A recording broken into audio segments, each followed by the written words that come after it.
So I stand here as a representative of a field called aging science, longevity science. Some people call it anti-aging. We don't use that as scientists. But what has happened in the last 25 years is nothing short of revolutionary. And thank goodness I come from Harvard Medical School, or what I'm going to tell you tonight you would find extremely difficult to believe is true. I'm on record saying that the first person to live to 150 years has already been born, and I said that about 5 years ago, and in the last 5 years, something extraordinary has happened since, making me think that it's not just 150 years, all bets are off. And that's not just for somebody who's born today, who will live definitely into the 22nd century, where the technologies that they'll have, we can barely even imagine. Even 10 years from now, we can barely imagine. But those of us who were born in the 1960s, like I was, 1970s, 80s, and even those who are now just in their 20s, will benefit from this real major advance that I'm going to tell you about today. This is also personal. It's not just about technology. In my family, I was raised by my grandmother predominantly. My mother also helped. She was working. But my grandmother escaped Europe in the 1950s, having lived through, as a young girl, the Depression, World War II. She was from Hungary. It was a brutal time. She escaped to Australia, where I got my accent, and I came to MIT in my 20s. But she raised me to believe that humans can do better than we've done in the 20th century. And she said it's partly my role to show humanity can be better than they are. And that's what drives me every day I get up. And my goal since I was really 4 years old was to try and leave the world a better place. And in my teens, late teens, in college, I thought, well, there's this thing that happens to everybody called aging, and it's 90% of all the sickness and suffering in the world, but no one seems to care about it. You go to your doctor and they say, yeah, that's normal. You're old, you should be getting sick. And I said, that's not right. At any age, we should apply the same technology, the same effort to make people live as long as they possibly can. We fought against cancer, we fought against heart disease, we're fighting against Alzheimer's disease. What about aging? And I refuse to believe that just because this is natural and common, that we should regard it as something different from a disease. In my view, in my world, aging is a medical condition. So you see behind me an image of my father, who, of course, is the son of my grandmother who raised me. My grandmother lived a very different life than my father. My grandmother smoked, drank, did pretty much everything that was not going to slow down the aging process. She died, like a lot of people do, who lived through the 20th century, in a frail state, demented, in a slow decline. It was very painful for her, and certainly painful for us as a family to watch. My father, on the other hand, has watched the science come out of this field and done the right things that we'll talk about later. So at 82, he started a new career. He's thriving. He's looking forward to the next 20 years of his life, if not longer. This is what I want for everybody. We can all do this if we just know the facts and don't pay attention to 99% of what's out there on the internet, because it's all wrong. Speaking of wrong, we have a new theory of aging. We used to think that antioxidants were the cure to aging. And if you go to the supermarket, you'll still get a lot of that bull. It's not true. Antioxidants have been really unsuccessful at lengthening the lifespan of anything, even a worm. It doesn't work that well. The reason is that there's much more going on than just free radical damage. What we need to do is to tap into our body's natural defenses against aging. We have three main sets of defenses. One's called mTOR, responds to fasting. One called AMPK, responds to low energy and lack of sugar. You want to keep your blood sugar levels low as possible without fainting. And the group of genes that I work on are called the sirtuins, and they respond to all of the things that we do, the adversity, the exercise, the fasting. And this group of genes and these proteins that the genes make sense the environment, and when times are thought to be tough and could threaten us, they fight harder to keep our body safe, protected, and ultimately healthier and longer lived, even late in life. And what they're doing, these sirtuins, is controlling this structure here. They're doing a lot of things, I should say, but the main thing that I believe they're doing to make us live longer is controlling what we call the epigenome. If you haven't heard of the epigenome, think of it like this. We have DNA. I'm showing you it as a blue strand. It's digital information, A, T, C, G. There's 4 bases. It's base 4. It's not base 2 or binary. The epigenome is not digital. It's mostly analog. And anyone who's old enough to have had an analog device, whether it's a tape recorder or a record player or record, these things get disrupted, they get scratched. It's very bad, very poor at copying information. And that's true for the epigenome as well. Copying epigenetic information doesn't work that well. What is the epigenome? It's the structures that wrap up the DNA and say that this gene A should be on in a brain cell, but in a liver cell should be off. And this gene B should be off in a skin cell, but should be on in a kidney. That's the epigenome, and largely it's due to the three-dimensional structures of the folding of DNA. And these sirtuins that defend us are called silent information regulators. That's what sirtuins actually stand for, SIR. And 2 is the number 2 for the first gene in yeast that we showed extended lifespan way back in Lenny Guarenti's lab at MIT in the 1990s. But here's the analogy, that the DNA is the digital information on a compact disc. Those of us who are old enough know what that is. For the youngsters, this is what we used to store 20 songs on. It was great technology. That's your genome, the digital information. The epigenome is the reader, and it can read different songs depending on different parts of the body and different cell types. But what I believe is causing aging is the skipping of those songs, skipping of the reader. And what makes songs skip? Scratches. So aging is essentially scratches on a compact disc that makes the music skip. And eventually, cells, by reading the wrong genes, skipping the wrong genes, lose their ability to fight against disease. They lose their function. We get dementia, we get heart disease, we get cancer, we get frailty. That is aging. So with this new theory of what I call the information theory of aging, we can perhaps test this by testing if epigenetic changes cause aging. And if that's true, is it possible to reset these structures back to being young? Is there a backup copy of the epigenome? In other words, can you polish that CD and get back the original music of our youth? Before I go on, I want to point out, in this structure, there's something really important.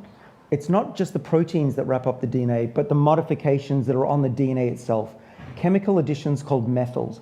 Methyls are carbons with 3 hydrogens. They're very simple. And cells add them as we're developing in the womb to say, all right, that cell that's come from a stem cell should be a neuron for 80, 90, 100 years in the brain, and this one should be a skin cell. These marks called methyls dictate the production of 26 billion cells that many of them have different functions in the body, even though they have the same set of instructions encoded in the DNA. What's been found since 2013, Stephen Horvath and his colleagues discovered that by reading the changes over time of these DNA methylation marks on the DNA that are attached to the letter C in the DNA, not the A, T, or G, you can estimate somebody's biological age because it's reproducible. We're all aging due to the same mechanisms, and that there's a pattern that occurs from conception very rapidly until we're born and then slows down and then is linear throughout our lifespan. We can measure that clock. I can take your blood, I can take your skin, any part of your body, and I can run that through what's called a DNA sequencer, measure the methylation, there's thousands of them, and putting that into a machine learning derived algorithm, I can tell you your actual real age, not your chronological age. I mean, birthdays, who cares? Number of times the Earth's gone around the sun, are you kidding me? That's not your real age. What your real age is this changes to the epigenome that determine how old you really are. So the question is, if we tweak the epigenome, if we scratch that CD, if I'm right about the information theory of aging, what do we get? We'll get accelerated aging. This is a mouse that's the control in my lab. So we've tweaked this mouse in every other way except scratch its CD. At the same time, we took a sibling born at the same time, and we, for 3 weeks, accelerated the scratches on the CD. We disrupted its epigenome, and the cells started to lose their identity. The mouse didn't feel it. It's like getting an X-ray, you don't feel that. But what happened 10 months later was we got an old mouse. This isn't just a mouse that looks old. This mouse is literally 50% older than its sibling, even though it's genetically identical. These are twins born at the same time. One is old and one is not. We can drive aging as fast as we want forwards.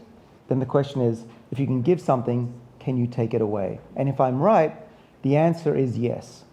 First of all, let me show you about a minor tweak to age reversal.